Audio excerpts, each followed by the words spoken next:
The fundamentals of this action research are based on improving my teaching philosophy and focusing on how I can promote student motivation and engagement using inquiry based learning, the ME framework, and forming creative and engaging lessons.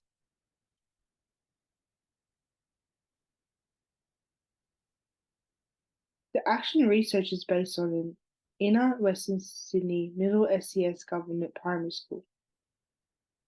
It is evident that within this government public school, out of 270 students enrolled, 48.6% of students are non-English speakers and 2% of students are from Aboriginal and Torres Strait Islander backgrounds. The research conducted will highly target ESL students as the school represents low achievement in literacy and strongly focuses on behaviour management to ensure students are striving to their full potential.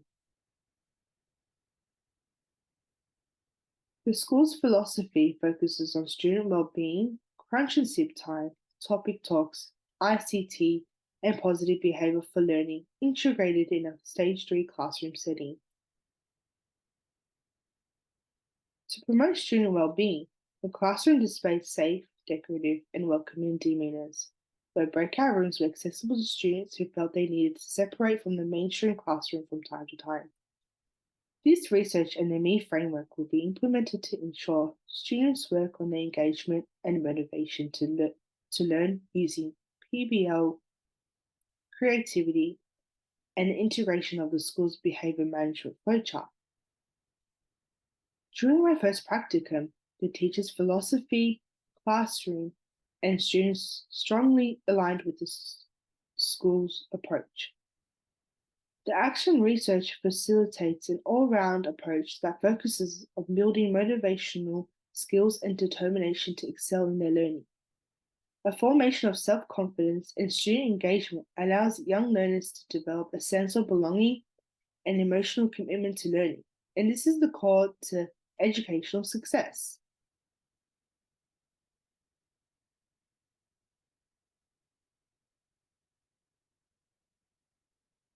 By promoting engagement and motivation and developing inquiry-based learning, engaging, inclusive, and creative lessons, I aim to transform my teaching pedagogy and improve my practice. Self-reflection on my prior experience of my practicum has redefined my idea of 21st century pedagogies and what teaching strategies I want to implement within the classroom. The implementation of the ME framework will enable students to gain motivation, determination to learn, and confidence through engagement. It is evident that educational success thrives on student engagement, motivation, and determination to learn. By creating fun, creative, and interactive lessons, students become more engaged and empowered to learn as high effective cognitive and operative lessons capture the attention of students. By considering 21st century pedagogies, I will be able to reflect upon my professional development and expand upon action research and practice.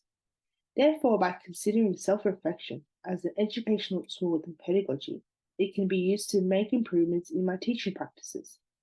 And this can be done by constant research to ensure that I address issues and practices that relate to quality teaching and student engagement. This action research will promote inquiry-based learning through the focus on engagement and motivation by allowing students to become driven by their own curiosity and questions. Young learners strive to discover the truth in answers. Therefore, it is important for educators to facilitate children's curiosity and wonder using inquiry-based learning.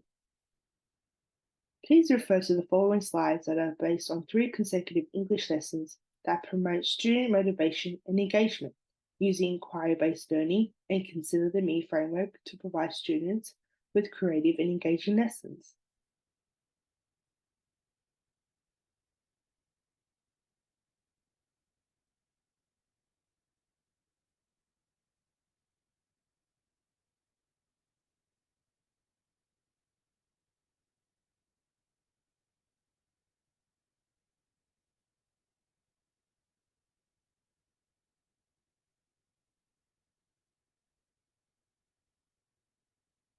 The conducted research will demonstrate data collection and analysis that will transform my pedagogical approach towards inquiry-based learning engaging, inclusive, and creative lessons. The Me framework and my own teaching philosophy, data collection and analysis can produce evidence that can be used to evaluate my teaching strategies and professional development. By doing so, I am able to make reasonable adjustments and reflect on my future teaching pedagogical approaches. Furthermore, I'll be gathering self-assessment data, observational notes, and conversational data. Data collection enables educators to gather information about students to ensure and identify whether students are achieving their goals. Firstly, the research will gather data collections of student self-assessment, as it is an essential factor in classroom philosophy. Self-assessments such as exit tickets and writing templates enable students to improve and self-regulate their learning. By doing so, students distribute their expertise and knowledge of their learning with their teacher and peers, hence encouraging student engagement and motivation and a sense of inclusion. Self-assessment is beneficial and provides educators with information about how and what the student is learning, the student's achievement, and how they view themselves as learners.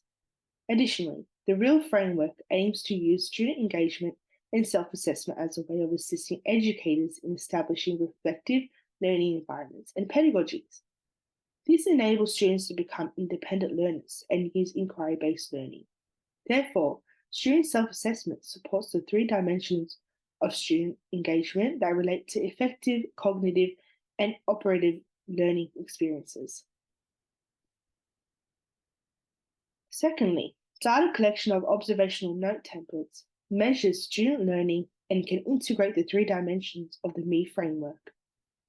Formal or overt observational data requires educators to write down notes based on student reactions and learning environments.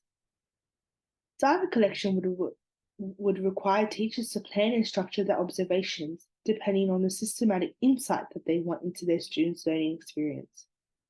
Observation involves teacher evaluation that enables educators to make direct links between classroom procedures and improvement of student outcomes and achievements. By doing so, observational notes based on student cognitive, operative, and affective learning experiences and expertise can assist educators in reflecting on formative and developmental feedback that will redirect and navigate future teacher improvement efforts. Thirdly, conversational data collection involves the interactions and discussions made between teachers and peers. To gather conversational data, teachers will be required to develop templates or tables or even use a journal to note down conversations or discussions that were made with students. Conversational analysis is an educational tool that values teacher-student interactions, which is seen to be a feature of life and a way of monitoring and managing how communication and interactions take place within the classroom. Using conversational analysis as a means of data collection will assist the teacher in navigating student progression and understanding young learners' communication skills and expertise in relation to students' cognitive learning experiences. Conversational data also requires teachers to analyze student participation regarding their operative experience and their behaviour and actions toward effective learning. The use of all three methods of data collection within the action research is beneficial in meeting the requirement of Teaching Professional Standard 5. Assess, provide feedback, and report on student learning. By considering all three methods of data collection, I am able to reflect on student achievement and engagement. By thinking of ways to promote student motivation and strive to learn through the use of inquiry-based learning, the Me framework, and the formation of creative engaging lessons. Markers of achievements are solely based on student outcomes and progression. The use of self-assessment and observational data collection is essential in increasing student achievement. Self-assessment allows students to direct and reflect on their own learning by regulating their own goals and identifying where they need to improve. Observational data collection is another marker for achievement, where teachers can measure and assess student learning and assist teachers in providing and reporting student progression. Conversational data and self-assessment are markers for engagement, where students are able to interact with their own learning. Self-assessment as a marker for engagement allows students to provide feedback on how they view themselves as learners, allowing students to share and have a say in their own educational experience, which appeals to young learners' responsiveness to engage with their own learning. Conversational data collection is another marker of engagement. Teachers are able to communicate with students on an appropriate personal level. Conversational analysis allows for the development of teacher-student relationships where students become much more engaged in their learning as they are provided the opportunity to connect with their teacher and peers on a one-on-one level. During my first practicum, I was surprised by the high amount of ESL students I were in the classroom. Through observation, I now analysed that the majority of students lack the motivation to learn and engage in classroom lessons. Over the course of my placement, I developed a strong attachment to my Stage 3 students due to forming an emotional, respectable, and appropriate attachment to my mentor, teacher, and students. Therefore, by implementing inquiry-based learning, the ME framework, and critically using the three collections of self-assessment, observation, and conversational data, I hope to build strong, effective teacher-student interactions and appropriate relationships.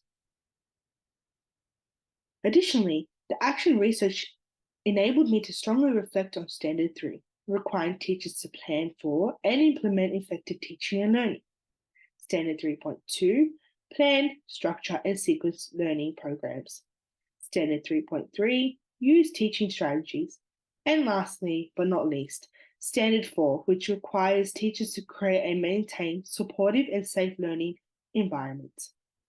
The action research plan will allow me to reform my teaching philosophy and improve my professional development by considering the use of data collection to ensure I'm regularly aware of my students' well-being in relation to their educational, emotional, physical, and cognitive learning needs. Thank you for your time.